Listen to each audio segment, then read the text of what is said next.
We are back to our show, Good Morning Kuwait. We moved too many places from yoga to also the content creator. Now we'll talk about the segment that already Sarah loved the most. We'll talk about art. Art is the true expression of the civilization and even the culture of any society. As it already known, are many types of arts. One of the most beautiful and most spread is that we call it the fine art and the reflection of the reality also, Sarah. Indeed, this is your favorite. It's my favorite, actually. Our guest today is a fine artist who was able, with artistic brilliance, to translate reality on the surface of her paintings through a fine artistic language. So, let's welcome dear viewers, the fine artist Afnan Abdallah. Hello and good morning. Blessed uprising. Thank you for having me, and I hope you're all well. You're most welcome and thank you for joining us. This is your place, Afnan. So we mentioned you in the beginning about the fine art. Fine art have a variety. We have surrealism, we have the others. Tell me about the people I want to know about fine arts. Well, I think it's important to look into it because, as you said, it's an eclectic variety, but then it depends on what you prefer. As you can see, my artworks are all surrealism, right? So there's just, there's classical art, there's figurative art, there's abstract cubism.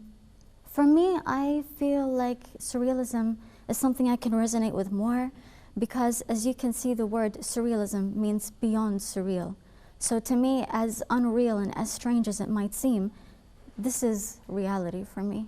Mm-hmm. So this is her way of the reality, her way of the favorite art. Exactly. So now we heard that each artist can present like his feeling, like his thoughts, topic, and message through his painting or her paintings. So what do you want to present through your paintings, Afnan? I guess it's all about the human journey. It's the human experience, the heart mission, introspection. And that is why, as much as I love to contribute to the art scene in Kuwait, I like to come out as a human. I don't like to be categorized as from that group of people or that set of beliefs. It's all about the human journey. And the human journey is not exclusive to me. It's no matter who you are, where you're from, what your beliefs are. We're all going through this journey from birth until the very end. And the very end may not be the end after all.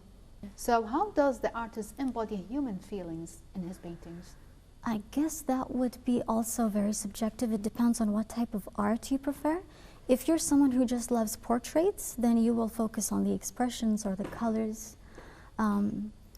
Figurative art, maybe it's the posture of the human, the figure that you're drawing. Mm-hmm. For me, I just go back to introspection. I look into myself and I try to just step into my imagination, and sometimes based on my readings, it will inspire me to use certain symbols. For example, this one that you can see in the screen with the time lapse, it's a combination of an eagle and an armadillo lizard. Mm-hmm.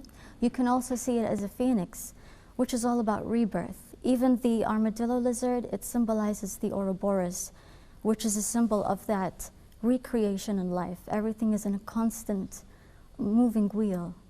It's a cyclical manner. Actually, did you following even the director way? Because when you talk something, I like to greet the working crew. When you mention something, it already appeared the glitch because I would like to thank the preparers and all people working in the control room. But sometimes happens spontaneous. When you talk, videos happen. That was very helpful. That was very helpful. I like to greet them. So I see already a glimpse about you already. Your artwork behind me.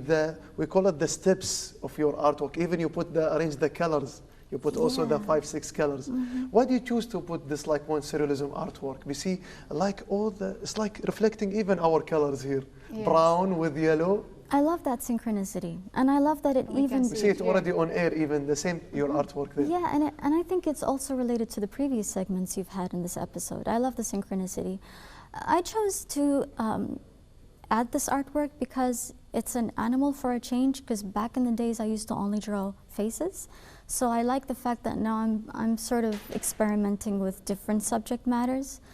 The symbology means a lot to me. The autumn leaves, we're very much like trees. Sometimes trees are dry like they are in winter, sometimes they blossom.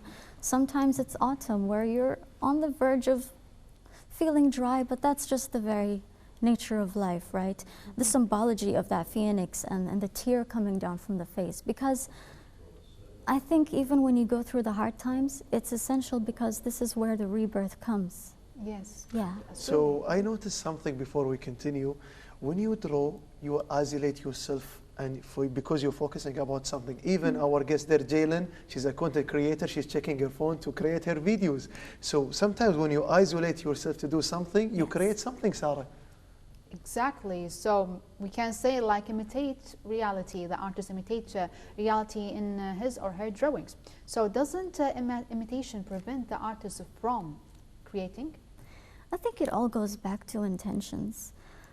Back in the days, I used to only reference. And to me, this is what helped me understand the foundation, like the pillars of art. So as you can see, this is not something you'll see in real life, but I had to use the techniques of light and shadow and to understand the ratios, the dimensions, the shading. You need to reference at first. So I guess it doesn't really stop you from creating unless you choose to stay in that comfort zone. Then yes, you'll probably stop creating with time. But I think it helps a lot with the foundations of your techniques and skills. That's really great. And what is the message behind this painting, actually? This painting, the spine and the roots. See, we all have roots, and you know, even Rumi talks about that. You know, you can't search in the branches for what's only found in the roots. So all of us have to go down to our roots. Even, again, it goes back to yoga. If you want to heal yourself, you have to go down to the root chakra. The spine holds you up. Even when she said we have to sit up straight when you were performing that exercise with the inhaling and exhaling. Yes. So the spine holds you up. If you take care of your spine, you're basically taking care of yourself. It helps you when you want to meditate. And that's why it's blossoming. You can see the flowers coming out. Now also in the Chinese medicine, the backside of your neck is known as the heavenly pillars. And this is also written in the Quran, right? Because if you want to get to know God, He's closer to you than the arteries within you. So you will need that entire human body to take you to the outer body experiences. Nice. Wow. Now So the mind at the top is your universe, and that's why I created the sphere at the top with the stars. It's really great how, Afnan, you combine both religion, medical, psychological, and artistic point of view in a painting. In a painting, because this is your way of art. You like to express your feelings to your art, because art is expressing your feelings. It's before and older than the cameras, because art before it was the language for the universe. So back to the language of the universe, back to your artwork.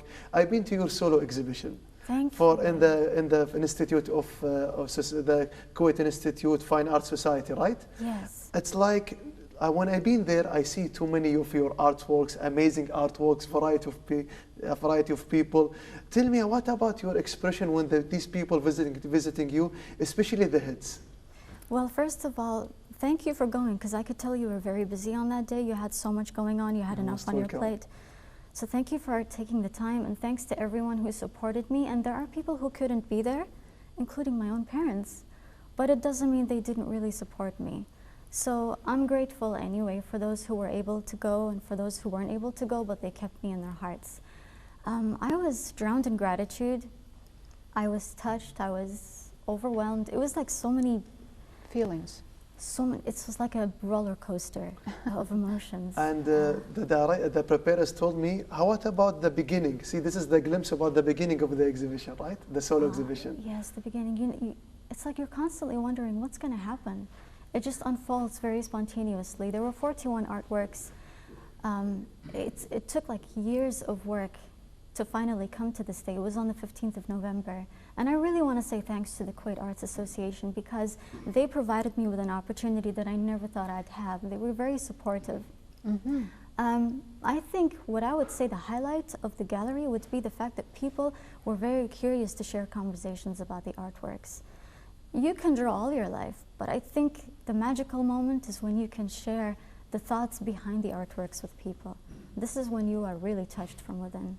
It's really great that we have like cultural people here. They love the sense of artists and discuss the painting and the messages and the feeling behind the painting with the artist. That's really great. So how many paintings you actually display in the exhibition? 41. Wow. I think 3 of them were done using oil paint, but the rest were all digital. So I'm very honored and humbled to say that it's the first gallery of its kind in Kuwait, because it was mainly done through Procreate, which I use on the iPad. But I have a lot of faith in the skills of the Kuwaiti youth. I believe that with time you will see Kuwaiti people creating exhibitions using animation, 3D modeling. So I'm very humbled to be able to contribute to that. 41 artworks. And again, as I told you, it was that magical moment of being able to talk about the thoughts behind them that matters even more than the fact that I did the gallery, you know? Amazing. And I see your expression, I see your eyes glowing, because it's like something you will not forget. This is like the memorial thing in your life, like the result of your artworks. Probably the highlight of last year. The highlight, and this is like our highlight for today. You say, we say that good times run very fast, Sarah. Exactly. So it's really lovely to have you with us this morning, artist Afnan. Thank you for having me. I'm very blessed to be here. Thank you so much. And thanks to everyone behind the scenes as well. You're most welcome. So now, dear viewers, it's the time to end the episode for today. And we end it with the fine art. Today we have a variety of segments, variety of distinguished guests. I hope you enjoyed our segments for today. See you tomorrow on another amazing episode. Have a good day. Have a good day and stay safe. Bye-bye.